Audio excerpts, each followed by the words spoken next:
Welcome to Break the Rules with Dr. Lauren Lax, a podcast dedicated to quieting the noise in the health, food, and fitness world. Dr. Lauren is a leading nutritionist, therapist, and functional medicine practitioner on a mission to help others thrive in their own lives, mind, body, and soul. And now, your host, Dr. Lauren Lax. Well, hello.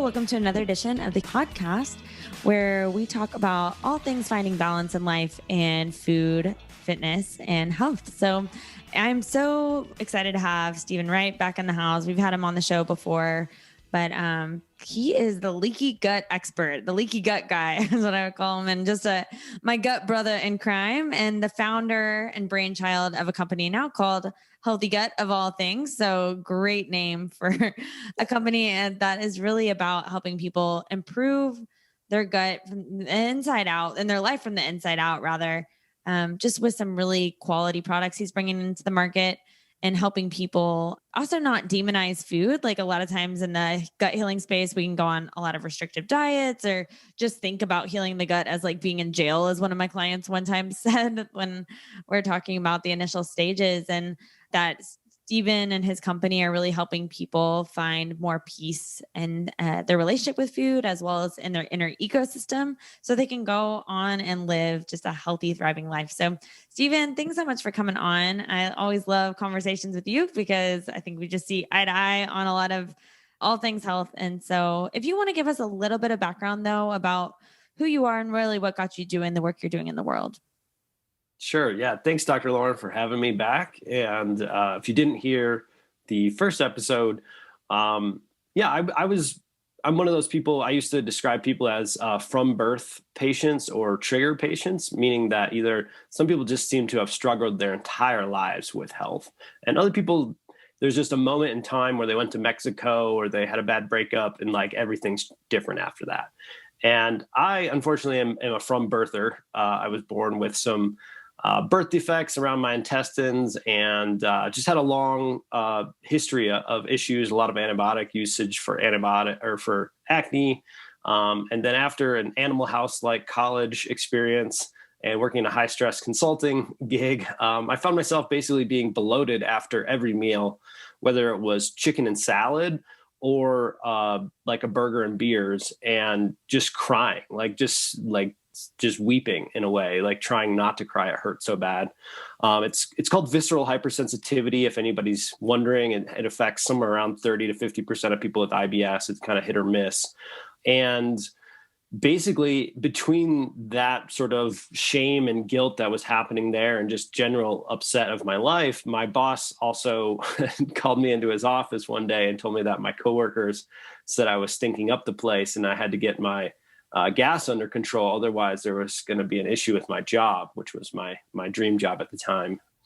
So that was like my big emotional wake up call. I think everybody usually has at least one of those. I've had many, and I went to see a lot of Western medical professionals in Chicago who were supposedly really good, and they didn't really give me any options other than antibiotics and fiber and whole grains.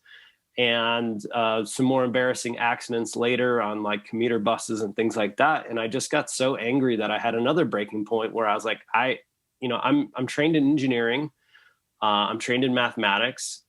The body just is a problem. It's a problem that I can reverse engineer and I can figure this out. And so that launched me on this almost 12-year adventure now of, I'm kind of like one of those people who can't give it up too. Like if once I started getting rid of my gut issues, then I was like, well, why is the acne still here? And then why am I overweight? And then how come I can't eat dairy? When can I eat dairy again? And it just kind of led me, probably 400,000 and a lot of shamans in Western medicine and lots of snake oil and all kinds of things, just to find my ideal place when it comes to health and well-being. And then hopefully I can take these adventures and this pain and transmute it to people listening to the show or yourself or someone you love and like, kind of like, hey, this is what works for the majority of people that I'm aware of that are like me. Right. Yeah, I know. And you've probably tried a lot of different things too. Talk to us a little bit about just on the quest to healing anything, I think, in our health, whether it's our gut, our hormones, immune system, all the things, because they can all be related. We can go down a lot of rabbit holes, a lot of different diets, et cetera. What were some of the things that like you tried along the way that maybe didn't always like go as planned or like as you hoped to? Well, I mean, I think I probably blocked many of those out, but like one time I read about so I had alternating IBS. So some weeks I'd be constipated and all I could think about was like just going to the bathroom. I wanted to poop so bad. And then other weeks I'd have diarrhea and I'd just be chained to the toilet.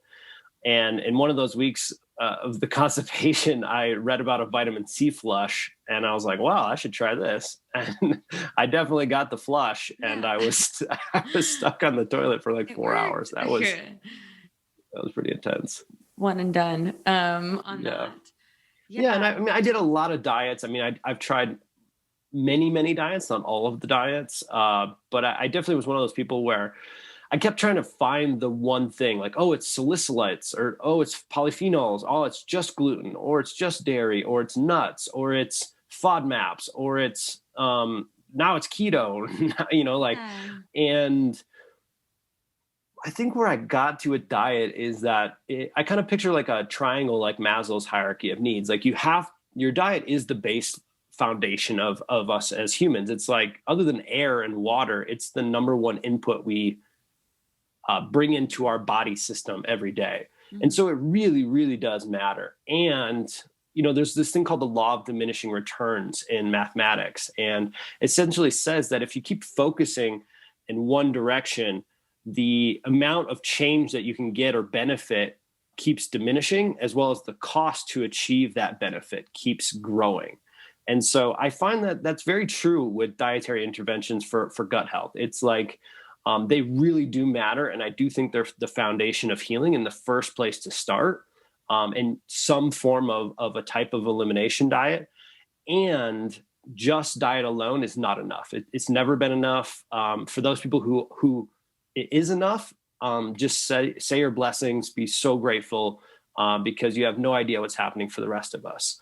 And so I'm just a big proponent that you do tend to your diet. And you do try to find, if you have like a really big offending food, like say an egg allergy or a dairy allergy, like it's going to be really hard to heal if you don't find that and eliminate it for at least 3 to 6 months. But the minute you start that elimination diet, I think you also have to start planning to reintroduce those foods and make sure that your gut is ready to reintroduce those foods. Because we now have research coming out on the low FODMAP diet that even 4 weeks of reducing FODMAP starts to alter the gut microbiome, potentially in a problematic way that might be really hard to recover if you go 3 months, 6 months, a year. Like for me, I did the specific carbohydrate diet, except for cheating probably every like 12 weeks because I really struggled with emotional eating. I did that for probably 3 years before I started expanding my diet. And I think it caused issues and it contributed to how long my recovery has been. Yeah. Talk about a little bit about the specific kind of issues that people could run into, roadblocks with long-term restrictive diets. And I very much can relate to that with the spectrum of restrictive diets I had been on. Yeah. So it's so psychological, right? It's so hard to say that diet alone is just physiology based, that what you're eating is just contributing to leaky gut and triggering your immune system and triggering your IBS or whatever it is, your bloating. Like that is just so simple and not true. Like food is the most, one of the most emotional things we do on a regular basis. And it's also community. Like we break bread with our friends, our families, our loved ones. So going on these diets, low FODMAP, specific carbohydrate diet, autoimmune paleo, carnivore, like whatever you choose, I do think they're really important to hopefully reduce your symptomology. Like if you find the right diet, I think, and I'd love to hear your take on this, Lauren. But if you get that right diet intervention, you should know in a week, 7 days, you should see improvements in your bloating, your gas, your bowel habits, your acne, your joints, whatever you're dealing with, your brain fog. If you don't notice a change in 7 days, either that's not the wrong dietary intervention for you, or dietary intervention by itself is, like I said, not going to cut it by a long shot. And so for people to just hold out for a really, really long time, hoping that it's just going to, I just got to detox a little bit longer. I'm just having a die off. Like maybe, or maybe you've made an assumption that your digestive tract can do what it says it can do, or what maybe medical textbooks say it can do. Like it can actually create stomach acid and enzymes and do motility and those types of things. And that might be false. You might be already so inflamed that you're going to need support just to mechanically get the nutrients out of whatever diet you're on. Removing inflammatory foods or replacing inflammatory foods, rather, like if they are overtly inflammatory, and just variety, focusing more so on abundance of the diet. A lot of times I think as humans, we fall into the habits of just eating the same exact foods every single day. And so it's all about the compound effect. So a person may not be necessarily sensitive to like nuts, like almonds, but maybe they're eating them too much of them, or the almond flour, everything. And then like handful of nuts for a snack, et cetera. And so there's the compound effect. Whereas if there's more variety of that load, then they can tolerate. And like, I think we're both talking about like within a real foods perspective, because there's definitely tiers of like the standard American diet and just probably not being as gut friendly. No, not at all. But I do think I had a great mentor just say like too, it's actually a really great sign if you can occasionally like be like contaminated, if we may say that, and go to a restaurant and maybe you're eating some industrial seed oil that's in there, or like you do have a weekend where you're on vacation and you have a food that you're not used to and that you're not wrecked by it. Like that's a good sign. Like maybe you feel some bloating, et cetera. You're over it the next day. Like 100%. Your body and your gut, like just know what to do with it and know what it doesn't want and can process it out. Whereas I think if we are really like set back or like set into a flare from something like that for quite some time, like it just is just very telling for the gut. And I think living through eating disorder training or food camp for like so many years of my life, really, that's the one thing I walked away from is like, I ate Twinkies and I live to tell about it to this day. And I think it really just shaped a lot of the like stigma I put around just like putting food in boxes. And I don't eat Twinkies regularly, and nor do I want to. But it just really helped with, I think also that like a mental side of food too, that I think that we can fall into that trap of demonizing certain foods or just feeling like chained to food lists. Like I have SIBO, so I must eat low FODMAP. Whereas like you may not be like reacting to every single FODMAP, for example, or specific carbohydrate diet. I don't know what your experience was like on that, but like if it became more of an identity in a way of like, I'm this SCD guy because I've like been talking about this. And so, and whatever thing, like it may be the keto thing, carnivore thing, vegan thing. But food identity, I think, can play a big role in what we tell ourselves that we can tolerate when we may be able to tolerate more. I don't know if that was your experience ever. Oh yeah, 100%. I mean, I think that it's like a spiral. There's this thing called spiral dynamics, but it's this idea that we're sort of always spiraling up and through these layers of integration. And, you know, something that we actually advocated early on in my career was this thing called a food safe zone, which was basically to do an elimination diet and then, you know, find the foods that you're safe to eat. Like after you go off the standard American diet, like maybe it's just meats and fruits and vegetables. And that's where your gut can handle it. And that's where you feel the best. And that's like for someone who's been struggling for even 6 months, let alone 6 years or 60 years, that's a monumental experience to be like, holy cow, I can just eat meats, fruits, and vegetables and not have gas and bloating and be stuck to the toilet or something like that. Or my joints don't hurt so bad, or I can think clearly again. Like that is huge. And so I don't want to gloss over that. And I think what I did, and I think what you're alluding to, is I kind of got stuck in that food safe zone, and I didn't plan or understand that was just a stepping stone. It's like a place to rest for a little while, catch my breath. Like, holy cow, we just made a big experience, or we just made a big change. Mm-hmm. That was a big experience. Let's rest, and then let's continue the journey. And I kind of stayed maybe more in that sort of restricted place too long. And I think it's very natural, right? Like if you assume that there's more pain going forward and opening up that food safe zone again, it's very natural for a human to avoid pain. right? Yeah. Well, I think that's where I'm seeing a lot of like RFID is what it's called, avoidant restrictive food intake disorder, and in adults. And a lot of times, like that is a disorder that has been characterized and put off on like kids with sensory issues, like in the initial stages of it or the initial like incubation of that kind of diagnosis. But with adults that have been just really like lasered on whatever diet they've been in, and where they become restricted to maybe 5 to 10 foods that they can eat, not because they're scared of fat grams and calories, but because it's the belief like it's all my body can tolerate, or like just remembering like, oh, this may make me flare, etc.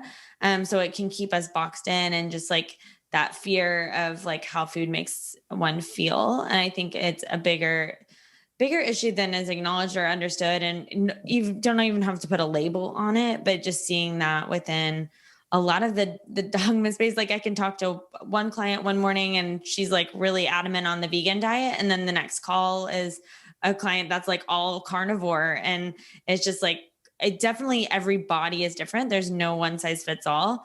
And yet you still, I don't think humans are meant to eat by like a label. Like it's really like if your gut is really at unrest with certain foods and your body is, it's more like health is an inside job. What is really going on with your body versus like the food causing that, or like having to stay in that zone, which I think like kind of transitioning to like talking about what are some things that could be actually going on under the hood beyond just the surface level. Like we've heard the term leaky gut, like what does that actually really mean, for example? And we can kind of go down also talking about some of the digestive mechanics too, that may be off. Yeah. So we can't assume 100% of the time that if someone has a food sensitivity or food reaction that they have leaky gut, but it's a pretty good indicator that you have leaky gut. So if you are having immune dysregulation, autoimmunity related issues, food sensitivities, the mechanism that's most commonly accepted at this point in the literature is that parts of those food molecules are being improperly broken down, or they are being broken down, but they're slipping into your immune systems, into the gullet area around the gut lining, and the immune system's kind of attacking them and causing local and systemic inflammation, which then we experience as diarrhea, acne, joint aches, things like that.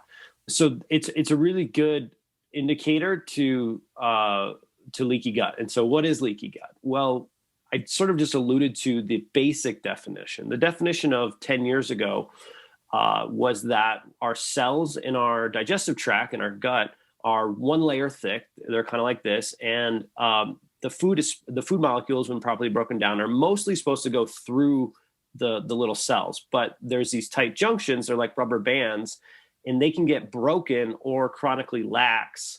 And now particles can go in and out of the bloodstream area without any sort of regulation. And that creates a whole host of those immune related issues I just talked about. New research is getting much more nuanced into leaky gut, because we used to think like 5-8 years ago, we used to have certain leaky gut protocols. At least I did. Maybe you did, Dr. Lauren. We can talk about that in a little bit. And sometimes they worked and sometimes they just really didn't work. And I think the new research shows that there's more like 4 layers to a leaky gut. The first layer is there's this enzyme called intestinal alkaline phosphatase, and it's sort of like a defensive intestinal enzyme that does a lot of jobs, but the big job it does is it grabs these things called LPS, lipopolysaccharides, which are kind of toxic. They're pretty bad. We don't want that. They normally happen. It's normal part of living, but we really want to grab them with IAP, diffuse them and get rid of them. We don't want them bouncing around inside the gut. We don't want them crossing into the bloodstream. And so IAP is like our first sort of reactionary level of defense. Then we also have defensive compounds. There's a lot of them. The most common one is secretory IgA. And that also helps sort of defend against issues going on in the gut, protect those gut cells. But the biggest thing I think that's come about lately is the awareness that the mucosal layer between our food and the microbiome and everything in these gut cells is kind of like it's Kevlar. It's like it's body armor. And if that mucus layer gets broken down and corrupted, then those cells are, and those tight junctions are under assault pretty much all day long. And so sure, we want our enzyme, our IAP defensive enzymes, we want our defensins working, but if we lose our body armor in our gut, our mucus layers, I think it's going to be really hard to protect those cells. And so I think that's where leaky gut is moving, is how can we stimulate and repair not only the tight junctions in the cells, but also that body armor layer, that mucus layer. Yeah, definitely not as, I guess, like simplistic as it's made out to be, or like on cartoons and such. And also the differences in paracellular versus transcellular. So like that there are a paracellular would be like a more simple, like let's maybe put some L-glutamine on it, and maybe why like not all leaky gut protocols in quotes like work for folks, or like why you can still run into roadblocks despite like drinking the bone broth, and maybe it actually makes you feel worse when you drink the bone broth. And then a transcellular leaky gut would be more so like where that LPS is actually leaking into the bloodstream more. And you would also have like a dysbiosis presentation, like imbalances in the gut bacteria as well, that just where there's perfect cascade of like a lot of die-off that's happening, / just like toxicity of the gut, more so like the body's endotoxemia, I guess would be like the formality is in the literature. And so that being like a more multi-pronged approach to like fixing a leaky gut beyond just like some dietary elimination and adding in a few supplements and such. And so it just depends on where the person is on the spectrum. Thinking about like some of the like mechanics though of like what can support a person for like preventing like a really like the gut from continuing to leak. I think it is pretty safe to say in the Western world, we're pretty in flux, like, or most people are going to have to at least manage their gut to some degree, because of just even environmental triggers, BPAs and plastics, et cetera. Even if you are eating a pristine diet, I lived in a moldy place for like 2 years without knowing it. And that was a huge wreck on my body and my ecosystem. And so there's multi things fighting against you. So like, what are ways that we can guard from the inside out that you have found to be effective for people across the spectrum of some like, leaky gut issues? Yeah, well, there's so many triggers of a leaky gut. It's kind of what you just alluded to, which is where this gets very individualized, as you were also alluding to, that like individualized nutrition and medicine and things like that is really very important in some of these instances. Like for instance, we now know that a concussion will cause a leaky gut and a leaky brain, basically like the moment it happens. Mm-hmm. So if you have a history of concussions, or you don't, and you go out and you go skiing because you're like me and you're in Colorado, there's a big snowstorm coming, you're like, I'm going to go skiing, and then you fall down, hit your head on your skis or something, you might have been healthy your whole life, and right then you could have wrecked your gut lining for the time being. So there's traumas that can happen. Then there's these chronic exposures that you were also saying, Dr. Lauren, like chronic exposure to mold. Let's say you have a chronic parasite infection or SIBO infection or candida infection. Like these are going to be giving off toxicities and creating dysbiotic gut action. And in some cases also, in the case of H. pylori, making it so you don't have enough stomach acid to really protect yourself. In the case of SIBO, it looks like SIBO now somehow like disrupts our ability to create enzymes to break down food so that they get more food for them to eat. Like this crazy biology. So greedy. Yeah, those greedy little guys.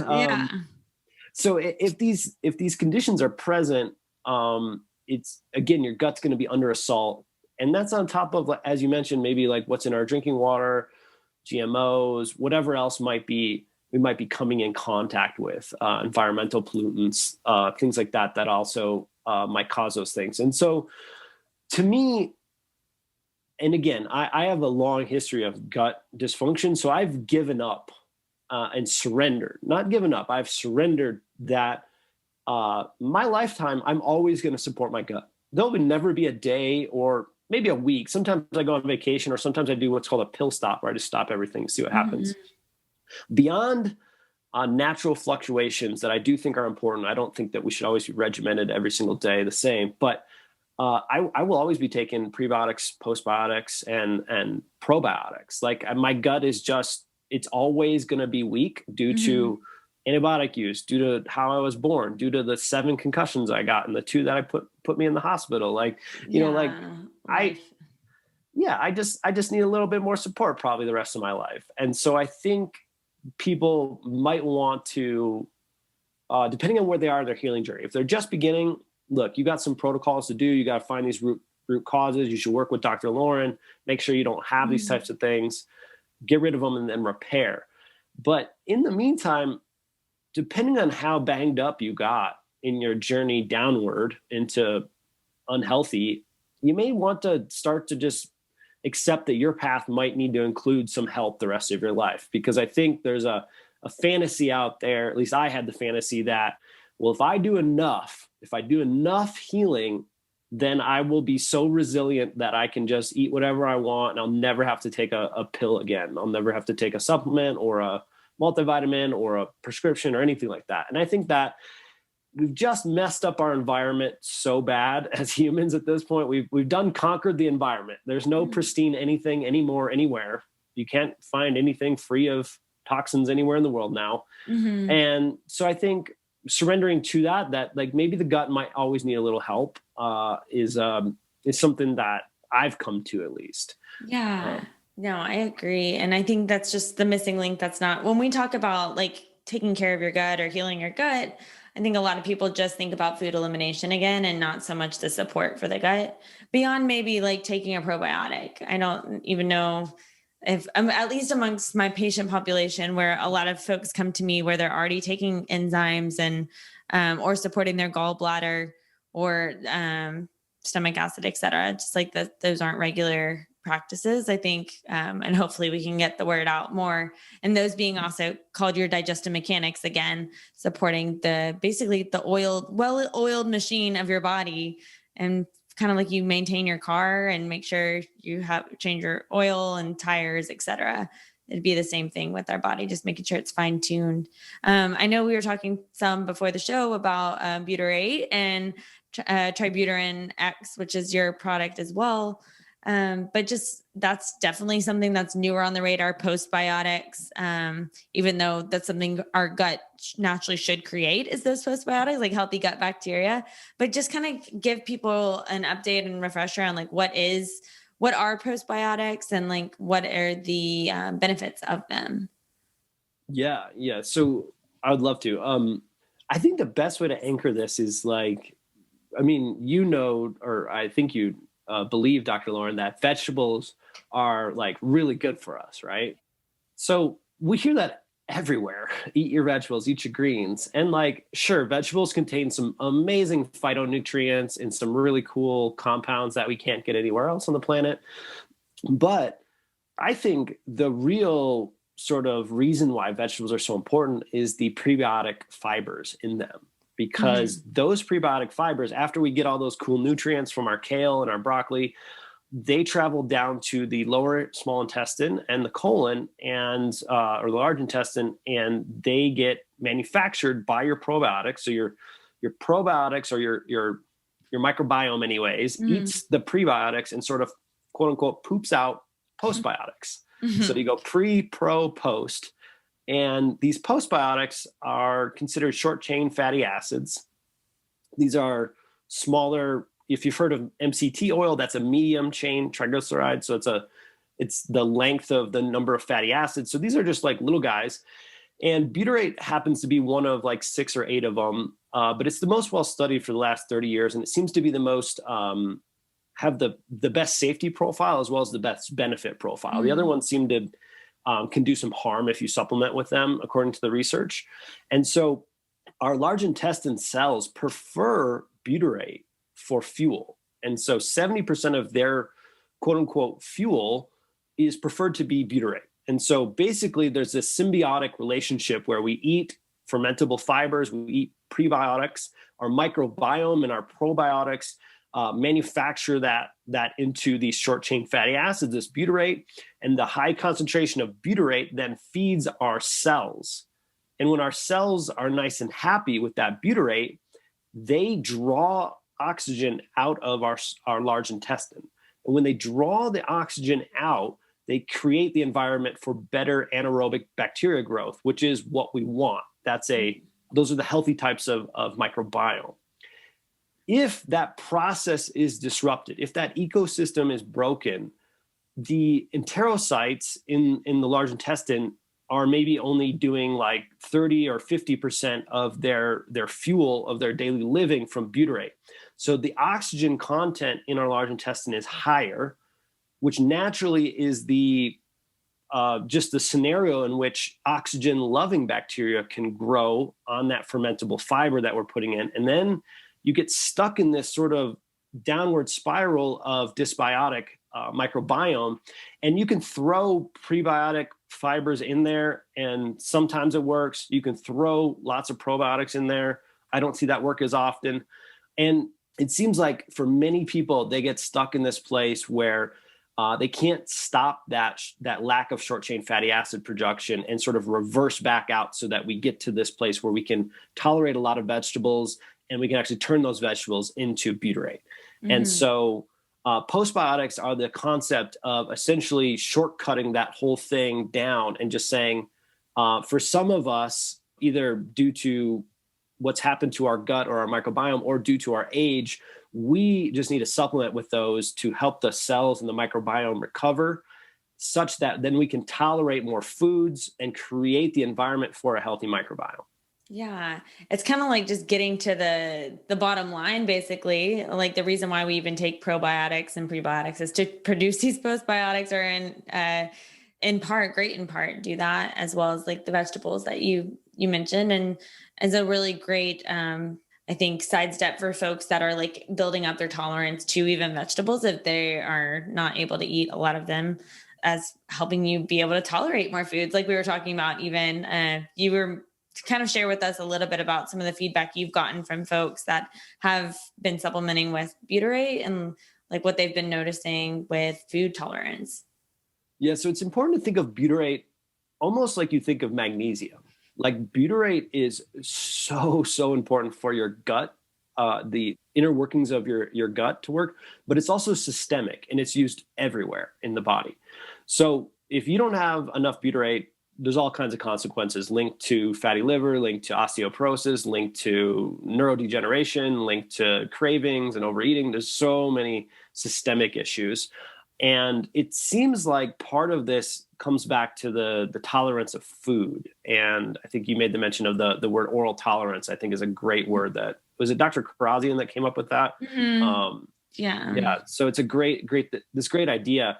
And what I've seen and why I'm like so excited to talk on podcasts like this is, I mean, I've eaten so many tubs of glutamine and colostrums and GI revives and any product out there that's supposed to be gut healing.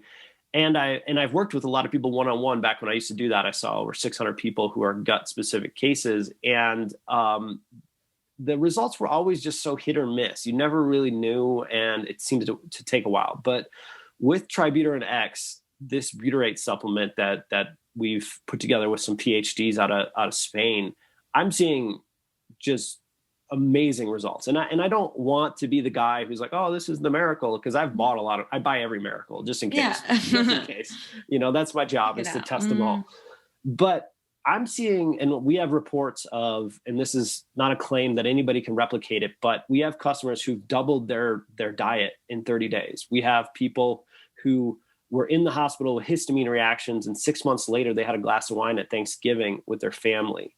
We have people who are like uber FODMAP sensitive, immediately starting to tolerate FODMAPs within a month or two, or at least more of them.